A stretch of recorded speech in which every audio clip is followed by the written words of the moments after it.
निर्वाचन 2025 में मतदान की तिथि 11 नवंबर 2025 को है, जिसमें सुबह 7 बजे से लेकर शाम के 6 बजे तक मतदान होगा एवं मतगणना की तिथि 14 नवंबर को है। मतदाताओं का विवरणी विभिन्न विधानसभा में इस प्रकार है। 152 बिहपुर में कुल मतदाता 2,65,571, गोपालपुर में 2,76,091, फिर 35 में 3,44,278, कहलगांव में 3,44,263, भागलपुर में 3,43,992, सुल्तानगंज में 3,18,840, नाथनगर में 3,37,173 और जिसमें जो हमारे तृतीय लिंग हैं वो 81 है और 85 वर्ष से अधिक के मतदाताओं की संख्या 11,529 है। सेवा मतदाता 6,002 है। मतदान केंद्र की विवरणी इस प्रकार है। 152 बिहपुर में कुल मतदान केंद्र हमारे 316 है, गोपालपुर में 317, फिर 35 438, कहलगांव 423, भागलपुर 368, सुल्तानगंज 399, नाथनगर 417। सहायक मतदान केंद्र भी कुल 2 विधानसभाएं बनाए गए हैं, भागलपुर में 7 और नाथनगर में 1 बनाया गया। इस प्रकार पूरे जिले में 2,686 मतदान केंद्र हैं और कुल भवन जो स्थल है वो स्थल की संख्या 1,297 है। आचार संहिता के एवं अभ्यर्थी व्यय अनुश्रवण के लिए हम लोगों ने कुल 96 SST, FST 23, VBT और VST 7 और असिस्टेंट एक्सपेंडिचर ऑब्जर्वर जो हम लोगों ने 8 लगाया है और सेक्टर की संख्या 302 है। आपको अवगत कराना चाह रहे हैं कि जो डिस्पैच सेंटर है हमारा 6 जगहों से डिस्पैच हो रहा है और रिसीविंग सेंटर 2 जगहों पे है। तो डिस्पैच सेंटर है हमारा नौगछिया का तुलसीपुर, गोपालपुर का नौगछिया में है और बिहपुर का तुलसीपुर में है, फिर 35 का फिर 35 में ही है, कहलगांव का शारदा पाठशाला कहलगांव में है, सुल्तानगंज का महिला ITI बरारी से है और भागलपुर एवं नाथनगर का पॉलिटेक्निक बरारी से है।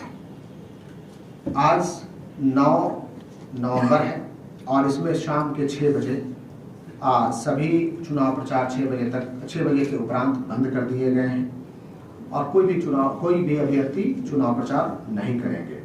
मतदान के दिन एक अभ्यर्थी को अधिकतम 3 वाहन अलाउड है, एक स्वयं के लिए, एक उनके इलेक्शन एजेंट के लिए और एक अन्य कार्यकर्ता के लिए अलाउड है, जिसका वो परमिशन लेंगे, RO को इंटीमेट करेंगे और इनके वो खर्च में भी जुड़ेगा।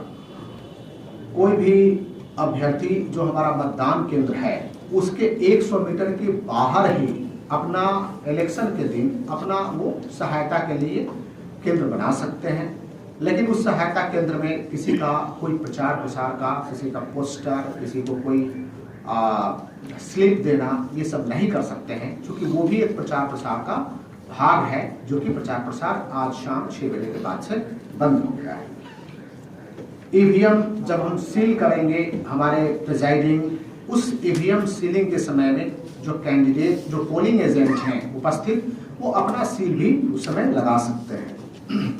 मतदान समाप्ति के बाद इस बार भारत निर्वाचन आयोग का निर्देश है कि फॉर्म 17C जिसमें कितने वोट पड़े वहाँ उसका ब्यौरा होता है, सभी उपस्थित अभ्यर्थी जो पोलिंग एजेंट हैं उनको हम लोग उपलब्ध कराएंगे और सभी आरोप से निर्देशित भी किया गया है। मतदान के उपरांत 2 जगह पे हमारा रिसीविंग सेंटर है, बिहपुर, गोपालपुर और सुल्तानगंज का महिला ITI बरारी में है एवं शेष 4 विधानसभा का पॉलिटेक्निक बरारी में है।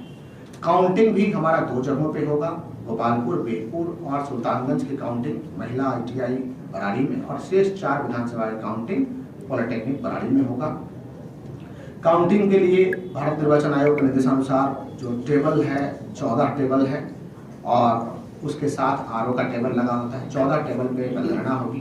पोस्टल बैलेट के लिए और BTPBS के लिए उसके लिए केंद्र बनाया गया है जो अलग है, उस कमरे से अलग है। सभी टेबल पर सभी कैंडिडेट अपने काउंटिंग एजेंट को रख सकते हैं। उसके लिए वो RO से अपॉइंटमेंट लेटर, RO से वो RO को अपना जिनको भी एजेंट बनाया है उसके लिए अप्लाई करेंगे और उसका अपॉइंटमेंट लेटर भी इशू करेंगे रिकमेंडेशन पे। ईवीएम की मतगणना 14/11 को सुबह 8 बजे से प्रारंभ होगा दोनों केंद्रों पे। और इस बार जो ये वीवीपैट की गिनती है, 5-5 वीवीपैट की गिनती प्रति विधानसभा मैंडेटरी है। उसके लिए हम लोगों ने बूथ भी बनाया है। जो हमारा काउंटिंग सेंटर होगा, उस काउंटिंग सेंटर पे कोई भी शस्त्र लेकर जाना वर्जित है। साथ ही पोलिंग एजेंट हो या काउंटिंग एजेंट हो, दोनों को मोबाइल भी हम लोग वर्जित करते हैं, क्योंकि सेंसिटिव इंफॉर्मेशन है और वहां से कोई कैप्चर करके भेजे नहीं। ट्रांसपेरेंसी के लिए सभी काउंटिंग हॉल में सीसीटीवी कैमरे लगे हुए हैं और ऑब्जर्वर साहब स्वयं वहां रहेंगे, तो उनके लिए पूरी व्यवस्था, और काउंटिंग एजेंट हैं वो स्वयं रहेंगे, तो इसमें ये फैसिलिटी उपलब्ध कराई गई है। पोलिंग एजेंट को आपके माध्यम से मैं आग्रह करता हूं कि 5:30 बजे सुबह 11 नवंबर को वो अपने बूथ पर उस समय तक प्रेजेंट जरूर हो जाएं, क्योंकि वो समय मॉक पोल प्रारंभ करने का समय है। उनके नहीं उपस्थित होने की स्थिति में 5:45 में मॉक पोल प्रारंभ कर दिया जाएगा और जो मतदान की प्रक्रिया है वो 7 बजे से मतदान की प्रक्रिया प्रारंभ कर दी जाएगी। Thank you sir. Adarsh booth संख्या में बनाया है, सभी प्रखंडों में अलग अलग जगहों पे बनाया है और उस बूथ पर हम लोग, ऐसे भी सभी बूथों पर सारी सुविधाएं हैं, लेकिन उस बूथ को और भी हम लोगों ने बेहतर बनाने का काम किया है। सेंसिटिव बूथ है हमारे पास 600 से अधिक की संख्या में है, 656 है, जहाँ पे हम लोगों ने विशेष प्रिकॉशन रखा है। और आपको अवगत करा दें, इस बार के चुनाव में सभी बूथ पर, सभी पोलिंग स्टेशन लोकेशन पर सीएपीएफ की पूरी तैनाती है और कहीं सीएपीएफ की संख्या के हिसाब से भी, जो बूथ की संख्या के हिसाब से सीएपीएफ की संख्या को रखा गया है। रिकवरी भी कुछ है सर? रिकवरी है, रिकवरी तो 3 लाख कैश की रिकवरी थी और जो नार्कोटिक्स है उसकी भी रिकवरी है, लीगर की भी रिकवरी है जो हम लोगों ने कर। प्राइवेट वाहनों और जो प्रेस मीडिया के वाहन, प्रेस के वाहन के लिए एग्जम्पशन के लिए कई प्रेस से हमारे पास आया था, उनको हम लोगों ने एग्जम्पशन दिया भी है। अन्य लोगों से है कि जिनके पास वो है, कार्ड है, प्राधिकार पत्र है, उनके वाहन को भी हम लोग एग्जम्प्ट करेंगे। कागज अपना साथ में रखेंगे, आई कार्ड के रूप में रखें। एक बात और अवगत कराना चाह रहे हैं, चूंकि बूथ पर मोबाइल ले जाना एक लिमिट तक अलाउड है। एक लिमिट तक का मतलब है कि इलेक्शन कमीशन का निर्देश है कि जो हमारा मतदाता सहायता केंद्र है, वहां पे चाहे कोई भी व्यक्ति मोबाइल यदि वो बूथ पर ले गए हैं तो वहां जमा करा सकते हैं बंद करके, और उनकी अपनी जवाबदेही रहेगी, वहां जमा करा सकते हैं। तो आप सभी के माध्यम से मैं आम मतदाताओं से आग्रह करेंगे, यदि नहीं ले जाएं, कुछ देर मोबाइल फ्री और डिजिटल फ्री हम रहें और बेहतर है। यदि ले जाते हैं तो मोबाइल को बंद करके वहां जमा करना होगा। किसी भी परिस्थिति में बूथ के अंदर मोबाइल ले जाना अलाउड नहीं है। और जो कैंपेनिंग की एक्टिविटी थी वो बंद हो गई है, जो साइलेंट पीरियड होता है वो स्टार्ट हो गया। अभी तक हम लोगों ने विधि व्यवस्था का अच्छे ढंग से संधारण किया है और जिला पुलिस के सहयोग के लिए पारामिलिट्री की भी 15 कंपनियां डिप्यूट की गई थी। अब निर्वाचन कार्य को अच्छे ढंग से संपन्न करने के लिए काफ़ी और कंपनियां आई हैं, अन्य जिलों से भी पुलिस बल की प्रतिनियुक्ति की गई है। तो प्रत्येक भवन पे पर्याप्त मात्रा में बल की संख्या रहेगी। प्रत्येक भवन को सीएपीएफ फोर्स के द्वारा सुरक्षित किया गया है। जहाँ पे बूथ ज़्यादा है वहाँ पर अतिरिक्त बल की भी तैनाती की गई है। इसके अलावा कतारबद्ध करने के लिए मतदाताओं को वहाँ पे होमगार्ड और ट्रेनिंग कांस्टेबल की भी प्रतिनियुक्ति की गई है। मतदान भवन के अलावे प्रत्येक कुछ भवनों को समूहित करके उनको सेक्टर में, जोन में बांटा गया। फिर सुपर जोनल में भी मजिस्ट्रेट और पदाधिकारी की प्रतिनियुक्ति बल के साथ की गई है। इसके अलावा प्रत्येक थाना स्तर पे, अनुमंडल स्तर पे हमारे क्यूआरटी भी रहेगी, जिला स्तर पे भी क्यूआरटी रहेगी और प्रत्येक एसी को 1 या 2 डीवाईएसपी रैंक के और एडीएम रैंक के पदाधिकारी लगातार मॉनिटरिंग करेंगे। तो हम लोग पूरी तरह से तैयार है चुनाव को शांतिपूर्वक और नियम संगत ढंग से करवाने के लिए। इसके अलावा जिले की जो सीमा है, 2 जिले से अंतर्राज्यीय सीमा लगती है, साहिबगंज और गोड्डा से। इसके अलावा अपने राज्य के भी कुछ जिलों से सीमा लगती है, वहाँ पर भी पर्याप्त चेकिंग और बॉर्डर सीलिंग की व्यवस्था की गई है।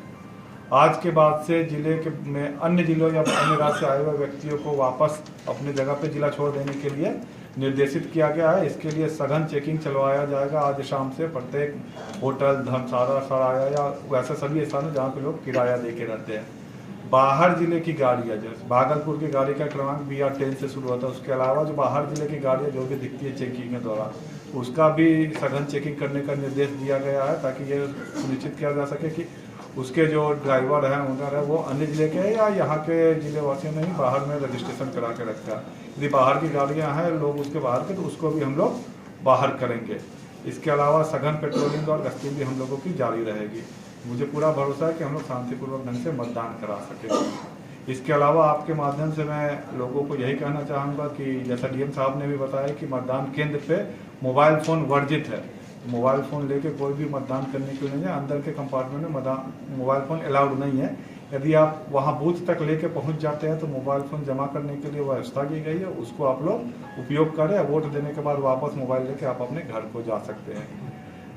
CRPC की धारा 144 जो कि अब BNSS की धारा 163 हो गई है, वो भी लागू है और बूथ के 100 मीटर की परिधि के दौरान किसी भी प्रकार का सम्मोहन वगैरह नहीं किया जा सकता है, तो आप लोग उनके भी ध्यान रखेंगे। इसके अलावा बूथ पे पर्दानशी जो हमारी माताएं और बहनें आती हैं मतदान करने के लिए, उनका भी पहचान सुनिश्चित करने के लिए अलग से महिला कर्मी की प्रतिनियुक्ति की गई है और सभी मतदाताओं से यही गुजारिश है कि किसी प्रकार का इम्पर्सोनेशन नहीं करे, गलत वोट नहीं डाले। यदि ऐसा किया जाता है तो सुसंगत धाराओं में प्राथमिकी दर्ज की जाएगी।